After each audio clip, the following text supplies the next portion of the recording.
Alors, nous allons récapituler.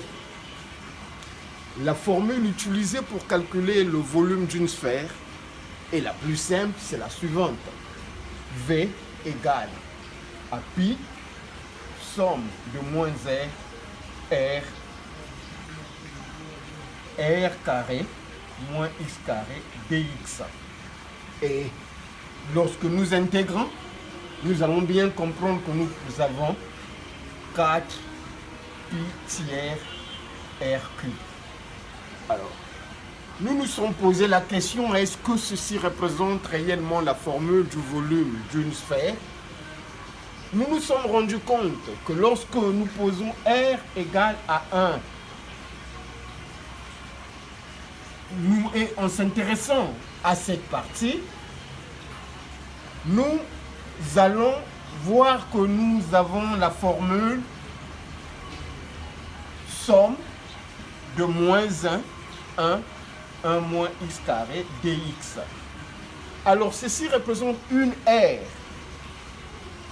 Et c'est l'aire d'une figure qui a cette forme.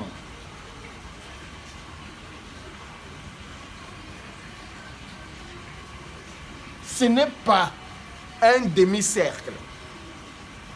Et c'est cette figure qui tourne ensuite, si nous avons ceci, x, y, autour de l'axe y, pour finalement avoir la figure qui a cette forme-là.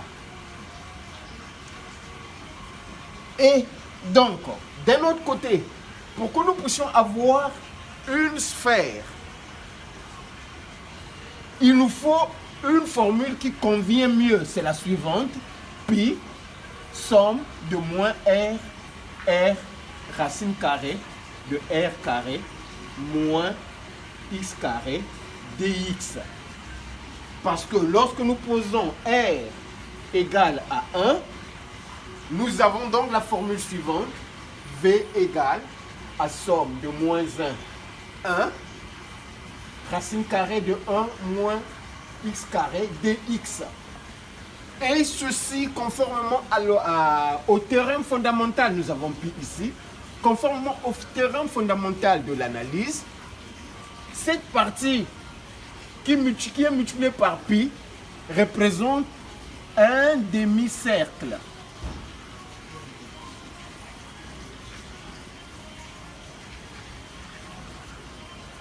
Bien qu'imparfaitement mal dessiné, ce demi-cercle multiplié par pi tourne autour de l'axe des x et nous avons bien une sphère.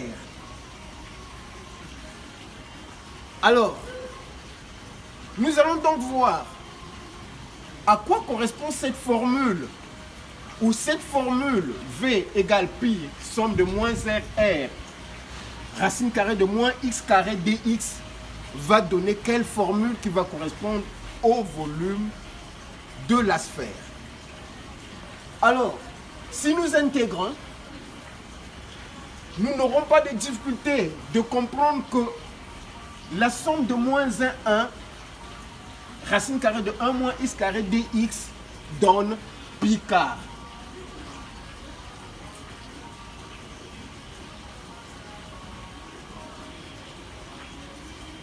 Et puisque nous avons de moins 1 à 1, c'est normalement la figure, la formule 0, 1, racine carrée de 1 moins x carré dx qui donne pi quart. Et puisque nous avons la somme de moins 1 à 1, alors on aura 2 fois pi quart multiplié par pi, ce qui donnerait pi carré demi. Et puisque nous avons posé la valeur de R égale à 1, et on aura donc R cube. Si R peut prendre n'importe quelle valeur, mais ici, puisque R nous avons normé à 1, alors nous avons la formule pi carré demi R cube. Et on peut comparer d'un côté. Nous avons la formule 4 pi tiers R cube. Et D'un autre côté, nous avons pi carré demi r cube. Un point important sur lequel nous allons revenir, c'est le suivant. Cette partie représente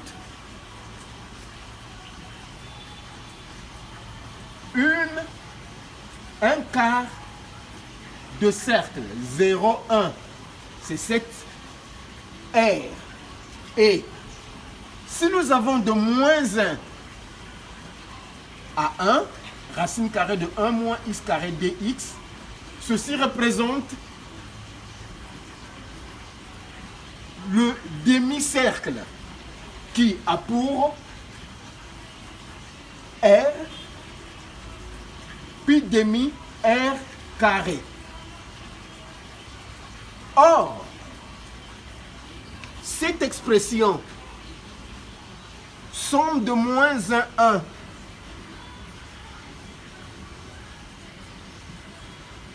1 moins x carré dx représente l'aire d'une figure qui est contenue dans un cercle.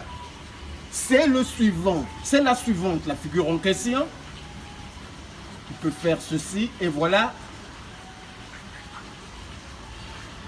Et donc, pi c'est un opérateur qui provoque la rotation de ces deux surfaces. Et une fois tourné autour de l'axe Y, nous nous retrouvons bien avec deux figures qui sont distinctes. Et la première, c'est une figure qui est plus petite qu'une sphère. The first, the second, the third and the fourth day we finally met each other, we made it. Please tell me, how did you find it? For me tonight was one of my best. Nous nous trouvons donc devant deux formules du volume d'une sphère. La première, c'est la suivante. V égale 4 pi tiers R cube. La seconde, la nouvelle, et la découverte. V égale pi carré demi R cube. À la lumière de tout ce que nous venons de développer, en faisant appel au théorème fondamental de l'analyse, nous voyons bien qu'il y a moins de probabilité que la formule pi r moins r racine carrée de r carré moins x carré au carré dx qui donne cette formule puisse être juste. Cela découle donc de la formule générale qui doit être révisée de fond en comble. C'est la suivante. V égale P, somme de A à B, f de x carré, dx. Si déjà, cette formule ne marche pas avec la sphère, c'est que même avec les autres figures, il faudrait une révision de fond en comble. Mais intéressons-nous à ces deux formules. La première est la classique. Et ensuite, la seconde, qui est plus conforme à l'analyse mathématique. Nous donnons le temps aux experts d'en faire une contre-expertise, aussi bien théorique que pratique.